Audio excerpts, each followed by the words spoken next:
सभी लोगों को नमस्कार, जय हिंद दोस्तों। स्वागत है आप सभी का एग्री कोचिंग बाय विकास सर।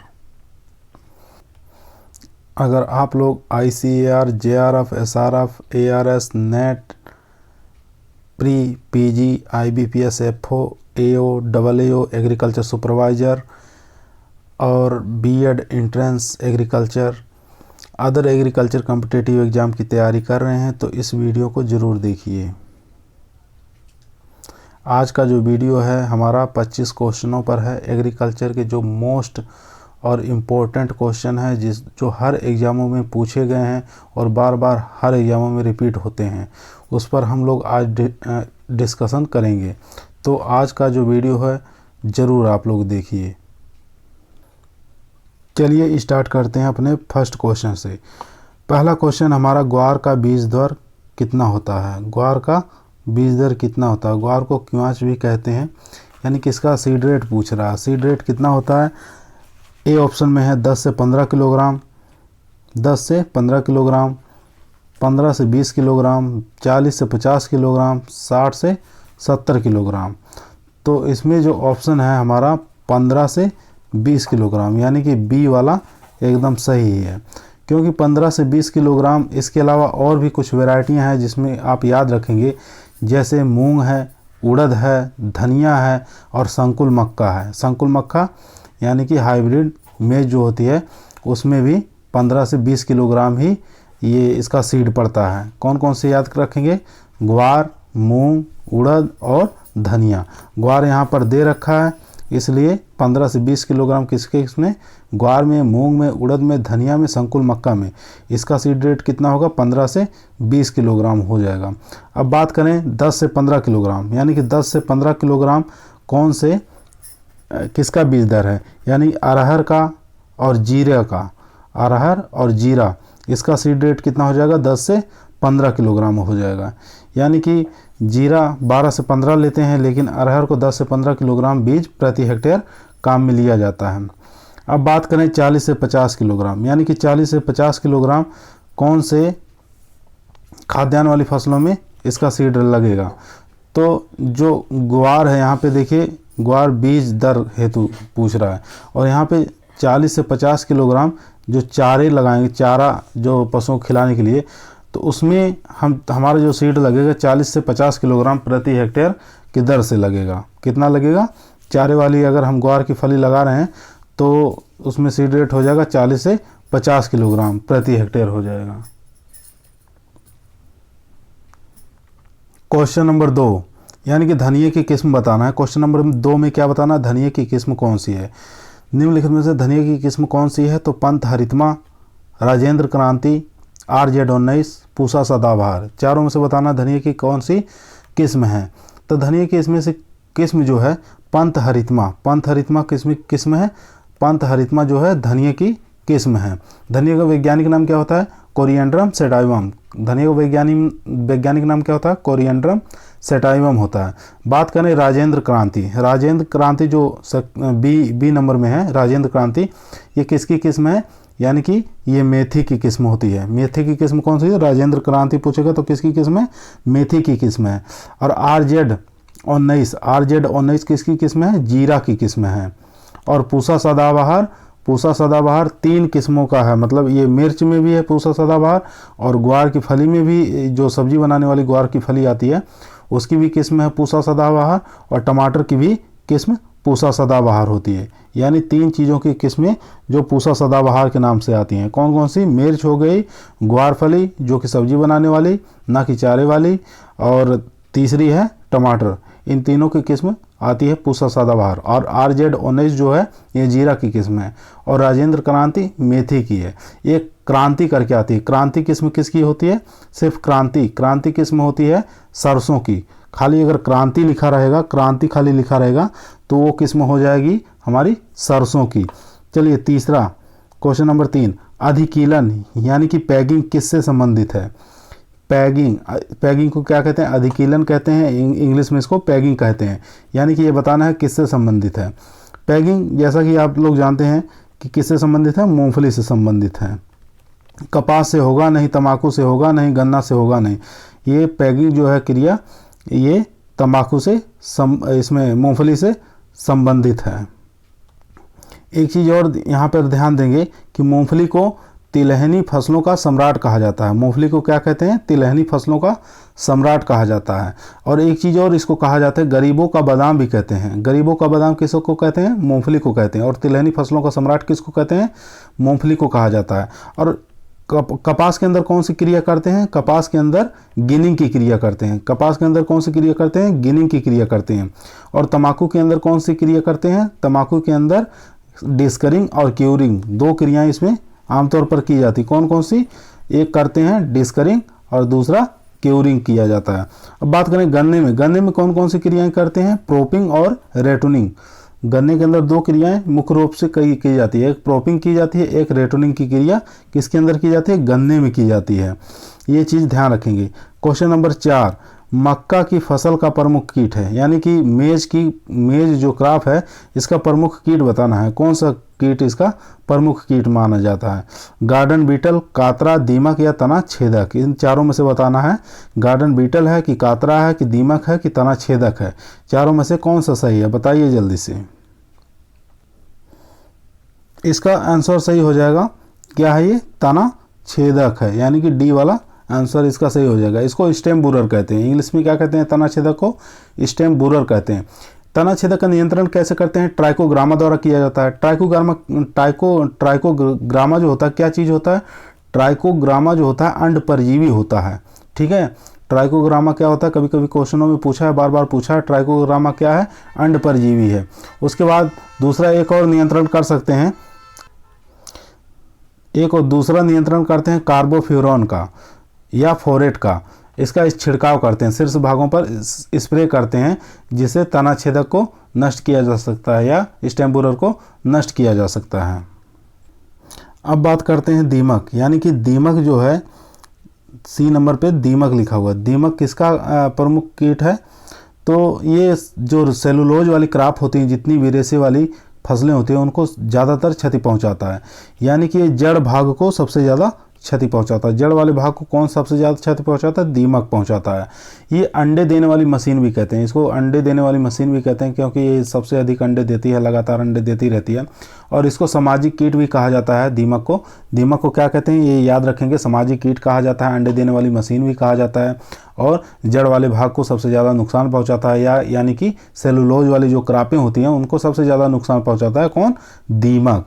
उसके बाद बात करते हैं कातरा की। देखिए बी नंबर पे है कातरा। कातरा जो कि एक खरीफ सीजन की सबसे प्रमुख कीट माना जाता है ना। ये खरीफ सीजन की जितनी भी क्रॉप होती हैं उनका प्रमुख कीट माना जाता है कातरा। सबसे ज़्यादा कातरा जो नुकसान पहुंचाता है फसल में, वो बाजरा के अंदर सबसे ज़्यादा नुकसान पहुंचाता है। कौन सी क्रॉप को सबसे ज़्यादा नुकसान पहुंचाता है कातरा? बाजरा की जो क्रॉप होती है उसको सबसे ज़्यादा हानि पहुँचाता है या सबसे ज़्यादा नुकसान पहुँचाता है। उसके बाद बात करते हैं गार्डन बीटल की। ये गार्डन बीटल जो होता है सबसे ज़्यादा नुकसान पहुंचाता है सोयाबीन में। किस क्रॉप में सबसे ज़्यादा नुकसान पहुंचाता है गार्डन बीटल? तो गार्डन बीटल जो है सबसे ज़्यादा नुकसान पहुंचाता है सोयाबीन के अंदर। ये हर एग्जाम में पूछा गया है कि सोयाबीन का सबसे प्रमुख कीट कौन सा है? तो गार्डन बीटल हो जाएगा। तो बाजरे का सबसे प्रमुख कीट कौन सा हो जाएगा? कातरा हो जाएगा।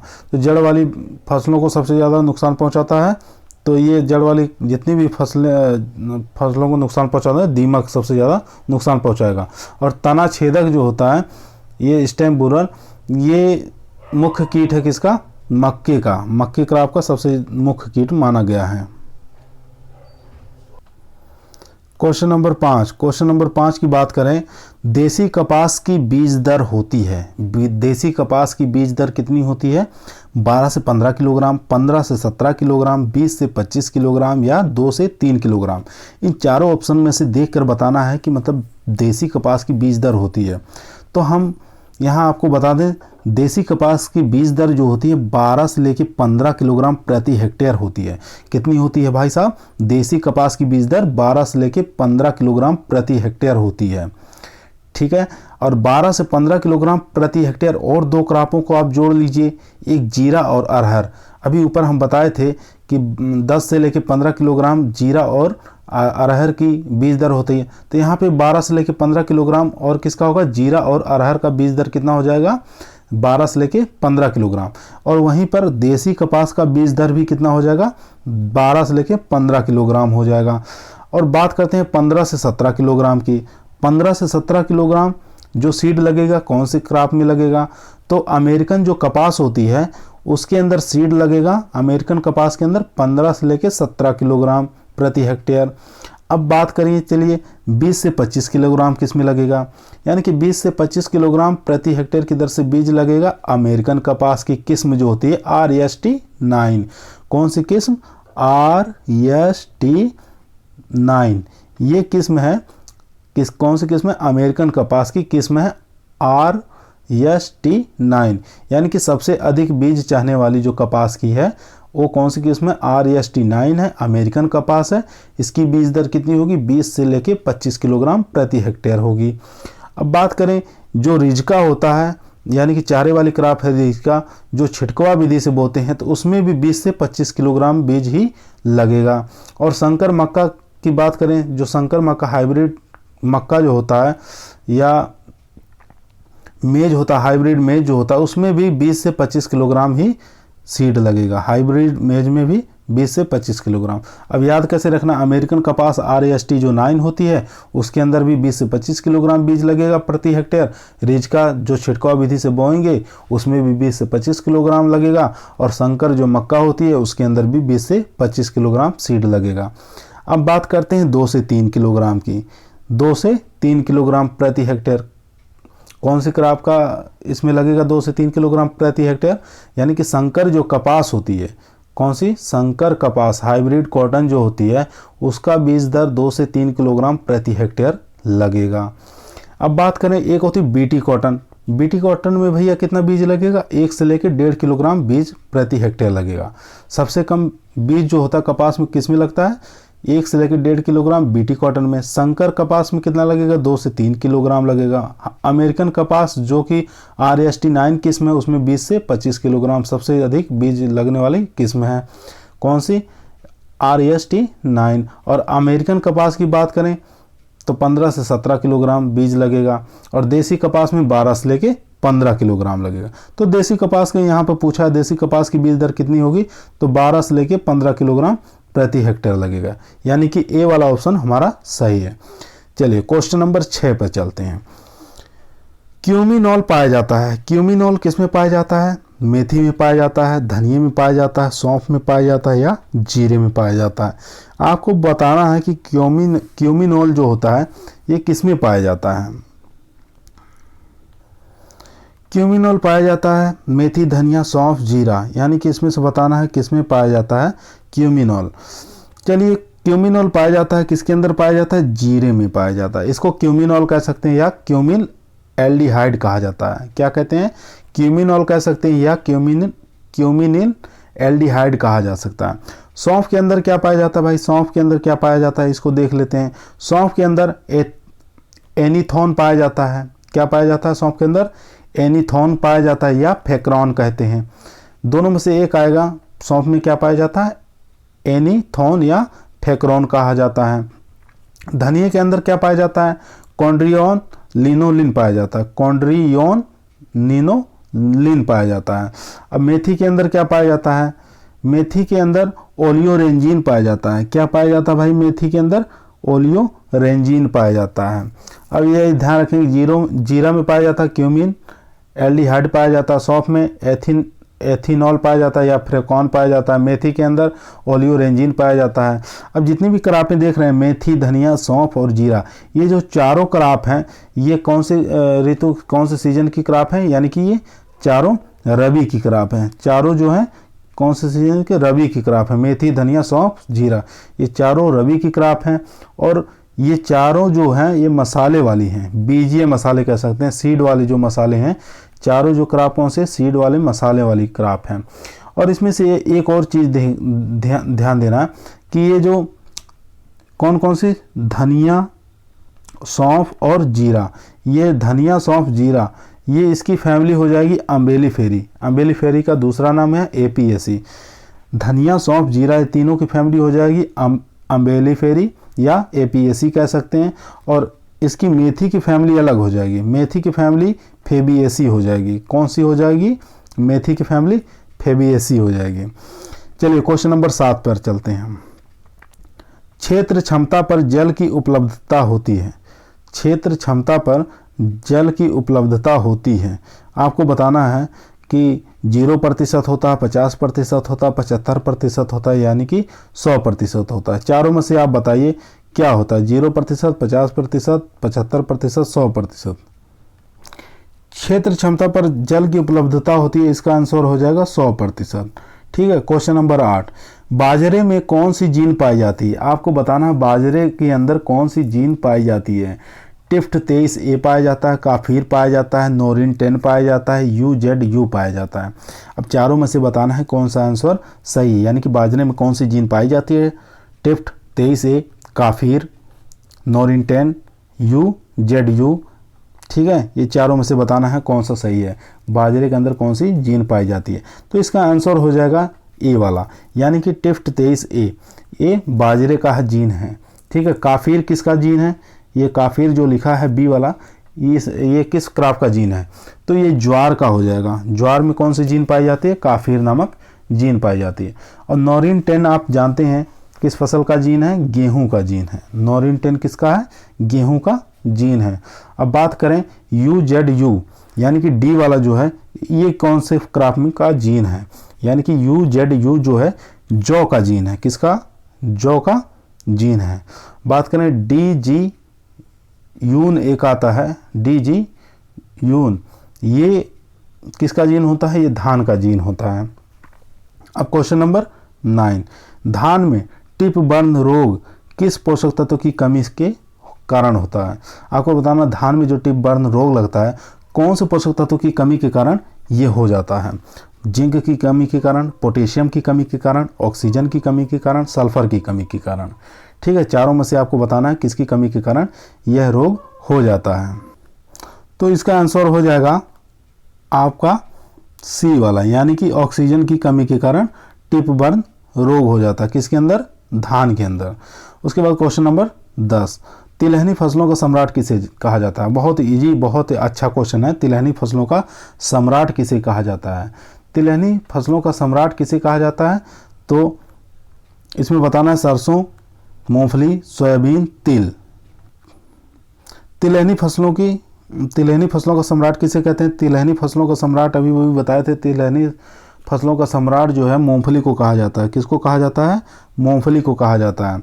तो सरसों क्या है? सरसों अगर पूछेगा राजस्थान की प्रमुख तिलहनी फसल कौन सी है? राजस्थान की तिलहनी फसल तो हो जाएगा सरसों। इसको राजस्थान का तिलहनी सम्राट भी कहा जाता है। ठीक है। और तिलहनी फसलों का सम्राट जो है भारत का अगर पूछेगा तो कौन हो जाएगा? मूंगफली हो जाएगा। अगर यही क्वेश्चन पूछेगा विश्व के तिलहनी फसलों का सम्राट कौन सा है, तो विश्व में अगर तिलहनी फसलों का सम्राट पूछेगा तो सोयाबीन हो जाएगा। ठीक है। और क्योंकि ये जो सोयाबीन है तिलहनी और दलहनी, इसको दोनों में रखेंगे। सोयाबीन को किसमें? तिलहनी भी है, दलहनी है, दोनों है। ठीक है। उसके बाद तिल जो है, तिल को क्या कहते हैं? तिलहनी फसलों की रानी कहा जाता है। तिलहनी फसलों की रानी किसे कहा जाता है? तिल को कहा जाता है। लंबे समय तक तेल इसका खराब नहीं होता। किसका? तिल का लंबे समय तक तेल जो है सुरक्षित रहता है, यह खराब नहीं होता है। क्वेश्चन नंबर 11, वायुमंडल में CO2 की मात्रा पाई जाती है। आपको बताना है वायुमंडल में CO2 की कितनी मात्रा पाई जाती है। तो इसका आंसर हो जाएगा बी वाला, यानी कि 0.03% वायुमंडल में CO2 की मात्रा पाई जाती है। कभी कभी क्या करता है, उसके स्थान पर जैसे 0.03% में दिया है, कभी कभी यहीं पे क्या लिख देता है? 300 ppm लिख देगा, 300 ppm लिख देगा। तो 300 ppm अगर इसमें प्रतिशत में नहीं दिया है तो इसका हो जाएगा 300 ppm, यानी कि वायुमंडल में कार्बन डाइऑक्साइड की मात्रा, CO2 की मात्रा 300 ppm पाई जाती है। अगर परसेंटेज में दिया है तो 0.03% हो जाएगा इसका सही आंसर। उसके बाद क्वेश्चन नंबर 12, डेपोग विधि में धान की बीज दर होती है, यानी कि डेपोग विधि के अंदर धान का बीज दर कितना लगता है? 3 किलोग्राम प्रति हेक्टेयर, 80 से 100 किलोग्राम प्रति हेक्टेयर, 75 से 90 किलोग्राम प्रति हेक्टेयर। डी वाला है 25 से 30 किलोग्राम प्रति हेक्टेयर। चारों में से बताना है कौन सा जो है आंसर सही है, यानी कि डेपोक विधि में बीज की दर बताना है आपको।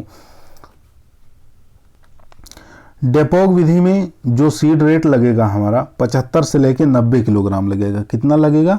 75 से 90 किलोग्राम इसमें सीड लगेगा, क्योंकि 1 वर्ग मीटर के लिए 3 किलोग्राम बीज लगेगा। कितना? 1 वर्ग मीटर के लिए 3 किलोग्राम सीड लगेगा डेपोक विधि में।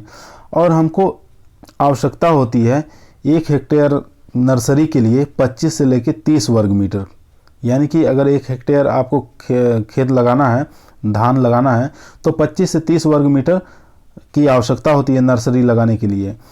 तो 1 वर्ग मीटर में हमारा जो सीड लगेगा 3 से 4 किलोग्राम प्रति मीटर स्क्वायर लगता है। तो हमको 30 से लेकर 40 वर्ग मीटर आवश्यकता होती है नर्सरी की। तो इस हिसाब से हमारा जो सीड लगेगा 75 से 90 किलोग्राम प्रति हेक्टेयर लगेगा। डेपोक विधि में क्या होता है? खाद और उर्वरक की आवश्यकता नहीं होती है, यानी कि इसके अंदर खाद और उर्वरक की एकदम आवश्यकता नहीं होती है। ये विधि कहाँ से निकाली गई है? कभी कभी पूछ लेता है धान की ऐसी कौन सी विधि है जिसके अंदर खाद और उर्वरक की एकदम आवश्यकता नहीं होती है, तो डेपोक विधि हो जाएगी। और यह विधि कहाँ से निकाली गई है? डेपोक विधि IRRI, इसको कहते हैं Indian rice research institute Philippines, Manila द्वारा निकाली गई है। इसमें होता क्या है कि 12 से लेकर 14 दिन में नर्सरी तैयार हो जाती है। कितने दिन में नर्सरी तैयार हो जाती है? 12 से लेकर 14 दिन में नर्सरी तैयार हो जाती है डेपोक विधि में। अब डेपोक विधि से अगर हम नर्सरी को लगा रहे हैं, कितने दिन बाद हमारी नर्सरी जो होती है रोपाई योग्य हो जाती है? तो 12 से लेकर 14 दिन में नर्सरी जो होती है रोपाई योग्य हो जाती है। अगर यहीं पे क्वेश्चन पूछता कि सीधी बुआई में धान की बीज दर बताइए, तो सीधी बुआई में धान के लिए बीज दर हो जाएगा 80 से लेकर 100 किलोग्राम। अगर ये रोपाई के लिए पूछता तो इसमें 23 से लेकर 30 किलोग्राम रोपाई के लिए धान बहुत होता है। अगर यही ड्रिलिंग विधि से पूछता तो सीड ड्रिल द्वारा या ड्रिलिंग विधि कह सकते हैं, तो इसमें 1 हेक्टेयर के लिए 60 किलोग्राम धान का सीड लगता। अगर यही SRI, जिसको क्या कहते हैं सिस्टम ऑफ राइस इंटेंसिफिकेशन कहते हैं, तो इसको श्री विधि भी कहा जाता है, SRI विधि को, इसमें 5 से लेकर 6 किलोग्राम बीज लगता है। अगर बात करें संकर धान में कितना बीज लगेगा? तो 15 किलोग्राम सीड लगेगा। तो इन सब बातों को आप ध्यान देंगे, ठीक है। क्वेश्चन नंबर 14, क्वेश्चन नंबर कितना हो जाएगा? 14 हो जाएगा। 14 नंबर देखते हैं क्या है क्वेश्चन नंबर। पूसा मौसम कौन सी किस्म है? एक पूसा मौसम और पूसा नौबहार, ये उन्नतशील किस्म है। ये बताना है पूसा मौसम और पूसा नौबहार जो किस्म है ये किस क्रॉप की किस्म है? लोबिया की, अलसी की है, ग्वार की है, मोट की है। तो ये जो किस्म है ये ग्वार की हो जाएगी। किसकी? ग्वार की। ये जो पूसा नौबहार है और पूसा सदाबहार है, ठीक है, इसमें 3 किस्में जो होती हैं सब्जी के लिए सबसे अच्छी मानी जाती हैं। कौन सी? पूसा मौसमी, पूसा सदाबहार और पूसा नौबहार।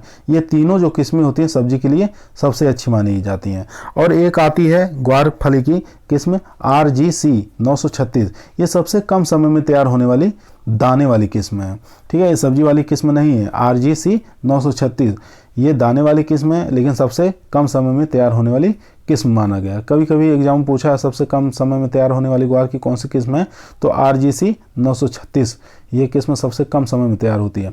और सब्जी वाली पूछ लेता है ग्वार फली की कौन कौन सी किस्में हैं, तो उसमें पूसा मौसमी, पूसा सदाबहार और पूसा नौरंगी, ये तीनों किस्में आ जाएंगी किस्में इसकी ग्वार की। उसके बाद क्वेश्चन नंबर 15, पिजन पी के नाम से किसे जाना जाता है? ये देखिए बहुत अच्छा क्वेश्चन है। पिजन पी यानी कि हर बार एग्जाम में पूछा गया है, कहीं ना कहीं देखने को मिलता है। पिजन पी के नाम से किसे जाना जाता है? चना को जाना जाता है, अरहर को, मोट को, ग्वार को। चारों में से बताना है चना, अरहर, मोट और ग्वार, इस चारों में से बताना है किसको पिजन पी के नाम से जाना जाता है। तो पिजन पी देखिए चना जो होता है, चना को किस नाम से, पहले चना देखते हैं किन किन नामों से जाना जाता है। इसको ग्राम के नाम से भी जाना जाता है चना को, और चिकपी के नाम से जाना जाता है, बंगाल ग्राम के नाम से भी जाना जाता है, घोड़ा दाल के नाम से जानते हैं, और दालों का राजा। इतने नामों से चना को जानते हैं। कौन कौन से? दोबारा सुन लीजिए, ग्राम, चिकपी, बंगाल ग्राम, घोड़ा दाल और दालों का राजा। अब बात करते हैं अरहर को। अरहर को किस नाम से जाना जाता है? अरहर को रेड ग्राम के नाम से जाना जाता है। किस नाम से? रेड ग्राम के नाम से जाना जाता है। और मोठ को किस नाम से जाना जाता है? Kidney bean. मोठ को क्या कहते हैं? किडनी बीन के नाम से जाना जाता है मोठ को। और ग्वार को क्लस्टर बीन। क्लस्टर बीन ध्यान रखेंगे, ग्वार फली को कहते हैं, मोठ को कहते हैं किडनी बीन, और अरहर को कहते हैं रेड ग्राम। तो इसका आंसर हो जाएगा यानी कि बी वाला। पिजन पी किसे कहते हैं? पिजन पी अरहर को कहा जाता है। क्वेश्चन नंबर 16 यानी कि K851 एक उन्नतशील किस्म है। K851 एक उन्नतशील किस्म है। बताना है किसकी किस्म है? मूंग की है, चना की, सोयाबीन की है, मटर की है।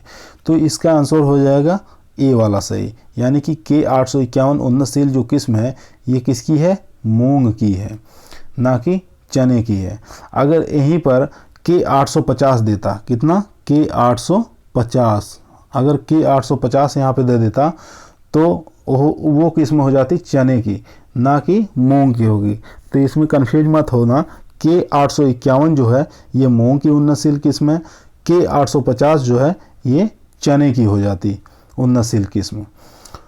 उसके बाद क्वेश्चन नंबर 17 अमोनियम क्लोराइड की तुल्यांक अम्लता बताना है होता है। अमोनियम क्लोराइड की तुल्यांकी अम्लता कितना होता है? 148, 110, 128, 93। इसमें से पूछा क्या है? अमोनियम क्लोराइड की तुल्यांकी अम्लता। तो अमोनियम क्लोराइड की तुल्यांकी अम्लता जो हो जाएगी 128, यानी कि सी वाला एकदम सही है। और बात करें अमोनियम सल्फेट नाइट्रेट, अगर यही क्वेश्चन अमोनियम सल्फेट नाइट्रेट का पूछता तो आंसर हो जाता हमारा 93। किसका हो जाता? अमोनियम सल्फेट नाइट्रेट का। अगर हमें यूरिया का पूछ लेता तो यूरिया का अमोनियम क्लोराइड के तुल्यांकी भार कितना हो जाता? इसमें यूरिया का कितना हो जाएगा? 80 हो जाता। यूरिया का 80 होता है, अमोनियम सल्फेट नाइट्रेट का हो जाता है 93, और अमोनियम क्लोराइड का हो जाएगा 128, और अमोनियम सल्फेट का कितना हो जाएगा? 110। 110 किसका हो जाएगा? अमोनियम सल्फेट का हो जाएगा। और 148 किसका होता है? निर्जली अमोनिया का होता है। कौन सी? निर्जलीकृत अमोनिया जो होती है, या एनहाइड्रस अमोनिया जिसको कहते हैं। एनहाइड्रस अमोनिया का अगर पूछ ले या निर्जलीकृत अमोनिया का पूछ ले तो उसका 148 हो जाएगा। अमोनियम सल्फेट का 110 होता है, अमोनियम क्लोराइड का 128 होता है, अमोनियम सल्फेट नाइट्रेट का 93 होता है, और यूरिया का 80 होता है। एक होता है अमोनियम फास्फेट। तो अमोनियम फास्फेट का तुल्यांकी अम्लता जो होता है 86 होता है। कितना होता है? अमोनियम फास्फेट का 86 हो जाएगा। ये चारों पांचों एकदम याद रखेंगे, हर एग्जामों में पूछा गया, बार बार पूछता है। चारों में से एक या इसमें से 2 या 3 या एक क्वेश्चन हमेशा पूछता है, तो ये याद रखेंगे। अब यहाँ जानते हैं कि तुल्यांकी अम्लता क्या होता है। तुल्यांकी अम्लता होता क्या है? यानी कह सकते हैं उर्वरकों द्वारा प्रयोग करने पर, किसके द्वारा? उर्वरकों द्वारा प्रयोग करने पर उत्पन्न अम्लता, उर्वरकों द्वारा प्रयोग करने पर उत्पन्न अम्लता मृदा में उर्वरकों के प्रयोग करने पर उत्पन्न अम्लता को उदासीन करने के लिए जितने कैल्शियम कार्बोनेट चूने की आवश्यकता होती है, जितने कैल्शियम कार्बोनेट चूने की आवश्यकता होती है, वह क्या कहलाता है? तुल्यांकी अम्लता कहलाता है। वह क्या कहलाता है? तुल्यांकी अम्लता कहलाता है। Question number 18। क्वेश्चन नंबर 18 यानी कि यहाँ पर लिखा है मक्के की प्रोटीन को कहा जाता है। यानी कि मक्के की प्रोटीन को क्या कहते हैं? इसमें से बताना मक्के की प्रोटीन को क्या कहते हैं? ओपेक 2 कहते हैं, काफिर कहते हैं, जीन कहते हैं, ग्लूटीन कहते हैं। इसमें से बताना है कौन सा सही है। मक्के की प्रोटीन को क्या कहते हैं? इसका आंसर हो जाएगा सही सी वाला, यानी कि मक्के की प्रोटीन को जीन कहा जाता है। ग्लूटीन किसको कहते हैं? गेहूं की प्रोटीन को क्या कहते हैं? ग्लूटीन कहते हैं। और काफिर क्या होता है? ज्वार का जीन जो होता है काफिर होता है, पीछे बता चुके हैं। काफिर किसका जीन होता है? ज्वार का जीन होता है। और ओपेक 2 क्या होता है? मक्के का जीन होता है। ओपेक 2 किसका जीन होता है? मक्के का जीन होता है। काफिर किसका होता है? ज्वार का जीन होता है। और मक्के की प्रोटीन को क्या कहते हैं, जीन कहते हैं, और गेहूं की प्रोटीन को क्या कहते हैं, ग्लूटीन कहा जाता है। ये चारों पांचों बातें याद रखेंगे, हमेशा एग्जामों में पूछता है, हर एग्ज़ाम में पूछा गया है क्वेश्चन। इसीलिए हम जो आज का 25 क्वेश्चन लेके आए हैं बहुत ही इम्पोर्टेंट क्वेश्चन है। यानी कि घुमा फिरा के आपको 25 क्वेश्चन लग रहे हैं, 25 क्वेश्चन है, लेकिन ये 70 क्वेश्चन के बराबर होते हैं। जो 25 क्वेश्चन हम करवा रहे हैं 70 क्वेश्चन हम करवा दे रहे हैं। इसके साथ में जो बता रहे हैं उसको आप नोट करते जाइए कापी कलम में। चलिए क्वेश्चन नंबर 19, यानी कि सर्वाधिक उर्वरक खपत करने वाला राज्य कौन सा है। सर्वाधिक उर्वरक खपत करने वाला राज्य बताना है। पंजाब है, यूपी है, एमपी है, राजस्थान है। चारों में से बताना है सर्वाधिक उर्वरक खपत करने वाला राज्य कौन सा है। सर्वाधिक उर्वरक अगर पूछ रहा है तो उत्तर प्रदेश हो जाएगा।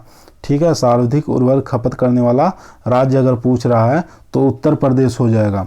अगर यही क्वेश्चन पूछ लेता घुमाकर प्रति हेक्टेयर सर्वाधिक उर्वरक खपत करने वाला राज्य, अगर प्रति हेक्टेयर की दर से अगर पूछता सर्वाधिक उर्वरक खपत करने वाला राज्य तो कौन सा हो जाता, तब पंजाब हो जाता। ये दोनों चीज़ में कंफ्यूज एकदम मत होइएगा। चलिए क्वेश्चन नंबर 20, बोरान पोषक तत्व की कमी का सूचक पौधा बताना है। अगर बोरान की कमी हो जा रही है तो पौधे कौन सा पौधा सूचक का काम करेगा, तो इसमें से बताना है सरसों, सूरजमुखी, धान और फूलगोभी। इसमें से हर एग्जामों में आया हुआ क्वेश्चन है। तो बोरान पोषक तत्व की कमी का सूचक पौधा कौन सा हो जाएगा, सोयाबीन हो जाएगा। इसका आंसर बी वाला सही है। अगर सरसों की बात करें, सरसों किसका सूचक है, फास्फोरस का, यानी कि पी। फास्फोरस का सूचक पौधा कौन सा हो जाएगा, सरसों हो जाएगा। अब पूछे धान का सूचक पौधा क्या है, ZN। ठीक है, ZN का सूचक धान प्लांट है। और फूलगोभी नाइट्रोजन का, यानी कि नाइट्रोजन का सूचक प्लांट कौन सा है, फूलगोभी। ZN का सूचक प्लांट कौन सा है, धान। और सूरजमुखी किसका हो जाएगा, बोरान का। और फास्फोरस का कौन सा हो जाएगा, सरसों हो जाएगा। चलिए क्वेश्चन नंबर 21, जैविक नियंत्रण हेतु परजीवी कीट है। इसमें से बताना है जैविक नियंत्रण हेतु परजीवी कीट कौन सा है। तो इसमें से जो परजीवी कीट है उसका नाम है एपिकोर्निया। क्या है, एपिकोर्निया। एपिकोर्निया क्या है, ये जैविक नियंत्रण हेतु एक परजीवी कीट है। अब बात करते हैं क्राइसोपीडस और कॉक्सिनेला। ये जो दो बचे हैं, क्राइकोपीडस और कॉक्सिनेला, ये क्या है, ये दोनों परवच्छी हैं। दोनों क्या हैं, कौन कौन से, क्राइसोपीडस और कॉक्सिनेला, ये परवच्छी है। लेकिन जैविक नियंत्रण हेतु परजीवी पूछा, परजीवी कीट कौन सा हो जाएगा, एपिकोर्निया हो जाएगा। एपिकोर्निया, यानी कि ये सही है। और अगर पूछ लेता परवच्छी कीट कौन से, तो क्राइसोपीडस और कॉक्सिनेला, ये दोनों परवच्छी हैं। उसके बाद क्वेश्चन नंबर 22, बाजरे की हरे चारे हेतु बीज दर प्रति हेक्टेयर काम में लेते हैं। बाजरे की जो फसल है वो भी कौन सी, चारे वाली, ना कि दाने वाली पूछ रहा है। एकदम पढ़ के मतलब इसको इसका आंसर दीजिए। बाजरे की चारे वाली बीज दर बताना है, प्रति हेक्टेयर कितना लगेगा। तो इसका आंसर हो जाएगा 10 से 12 किलोग्राम। यानी कि बाजरे की हरे चारे हेतु बीज दर जो होगी 10 से 12 किलोग्राम हो जाएगी। यानी कि डी वाला इसका आंसर सही हो जाएगा। बात करें दाने के लिए, अगर दाना प्राप्त करना है तो दाने प्राप्त करने के लिए 4 किलोग्राम, ठीक है, सीड रेट कितना हो जाएगा, 4 किलोग्राम हो जाएगा। अगर हम बाजरे की नर्सरी डाल रहे हैं तब बीज कितना लगेगा, तब बीज 2 किलोग्राम लगेगा। अगर ये 15 से 20 किलोग्राम क्या है, 15 से लेके 20 किलोग्राम किस में लगेगा, मूंग में, उड़द में, ग्वार में, शंकर मक्का में। अभी पीछे बता चुके हैं किस में, मूंग में, उड़द में, ग्वार में और शंकर मक्का, ये चारों जो क्रॉप हैं इसमें सीड रेट कितना लगेगा, 15 से 20 किलोग्राम लगेगा। ठीक है, उसके बाद क्वेश्चन नंबर 23, मूंगफली फसल की जलमांग बताना है। यानी कि मूंगफली फसल की जलमांग कितनी होती है। मूंगफली फसल की जलमांग जो होती है 500 से लेके 700, कितनी होती है, 500 से लेके 700 यम होती है। इतनी जलमांग किसकी हो जाएगी, मूंगफली की। मूंगफली की जलमांग 500 से लेकर 700। अगर यहाँ पे पूछता सेंटीमीटर में तो क्वेश्चन इसका आंसर हो जाता हमारा 50 से लेके 70 सेंटीमीटर। अगर यहाँ पे यम ना दे के सेंटीमीटर में देता तो जलमांग तब हो जाती 50 से लेके 70 सेंटीमीटर। यहाँ पे पूछा है यम में, तो 500 लेके 700 यम मूंगफली की जलमांग होती है। क्वेश्चन नंबर कितना हो जाएगा, 24। यानी कि शस्य फसलों में, जो एग्रोनॉमी वाली फसलें होती हैं, शस्य फसलों में कंपोस्ट की मात्रा का प्रयोग करते हैं। यानी कि शस्य वाली जो फसलें होती हैं उसमें कंपोस्ट की मात्रा कितना प्रयोग करते हैं, यानी कि कितना टन में या क्विंटल में प्रयोग कर सकते हैं। तो 10 से 15 टन कितना प्रयोग करेंगे, 10 से 15 टन। ये याद रखेंगे, शस्य वाली फसलों में कंपोस्ट की मात्रा कितना प्रयोग करेंगे, 10 से 15 टन। यानी कि बी वाला जो है ऑप्शन हमारा एकदम सही है। अगर यही क्विंटल में दिया रहता तो क्विंटल हो जाता हमारा 100 से लेके 150 क्विंटल प्रति हेक्टेयर। अगर यहाँ पे टन ना देकर क्विंटल में होता तो 100 से लेकर 150 क्विंटल प्रति हेक्टेयर कंपोस्ट की मात्रा देते, लेकिन यहाँ पे टन में दिया है तो 10 से 15 टन हो जाएगा प्रति हेक्टेयर की दर से हम शस्य फसलों में कंपोस्ट की खाद देते हैं। अब बात करें क्वेश्चन नंबर 25 की। ग्लेडियोलस की पुष्पक्रम को कहा जाता है।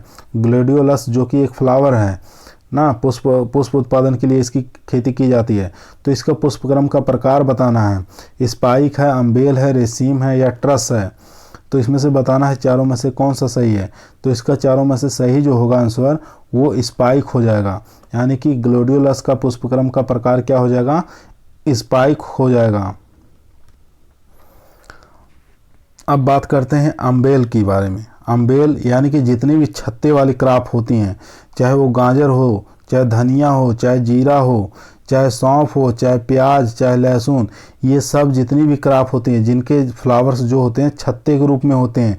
आप धनिया देखे होंगे, जीरा देखे होंगे, सौंफ देखे होंगे, लहसुन प्याज देखे होंगे, इनके जो ऊपर फ्लावर लगते हैं एक छत्ते के नुमा बन जाते हैं, छत्ते का नुमा आकार ले लेते हैं। तो इन सब का जो पुष्पक्रम का प्रकार होता है वो कौन सा हो जाएगा, अम्बेल हो जाएगा। अब बात करें रेशम की। रेशम जो पुष्पक्रम किस में पाए जाते हैं, पुष्पक्रम का प्रकार रेशम किस में होता है, यानी कि मूली के अंदर। मूली के अंदर जो पुष्पक्रम का प्रकार होगा वो रेशम होगा। अब बात करें ट्रस की। ट्रस यानी कि ट्रस जो होता है ये पुष्पक्रम का प्रकार किस में मिलेगा आपको देखने को, टमाटर के अंदर। टमाटर के अंदर ये पुष्पक्रम देखने को मिलता है ट्रस टाइप का।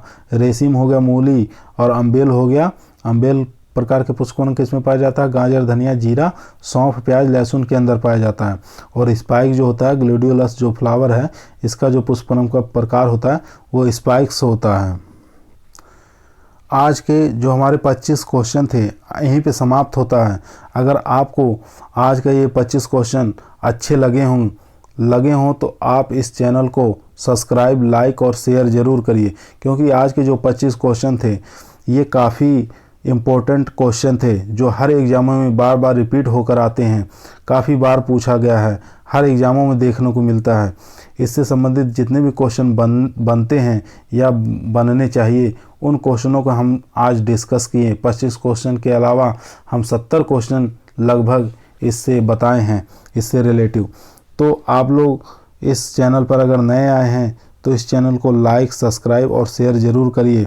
आगे इसी तरह हम 25 क्वेश्चन फिर बना के लेके आएंगे। हो सकता है इससे भी अच्छे क्वेश्चन और दमदार क्वेश्चन आगे के सेशन में शामिल रहेंगे। तो आज का ये जो हमारा 25 क्वेश्चन है यहीं पे समाप्त होता है। आप लोगों को बहुत बहुत धन्यवाद। जय हिंद दोस्तों।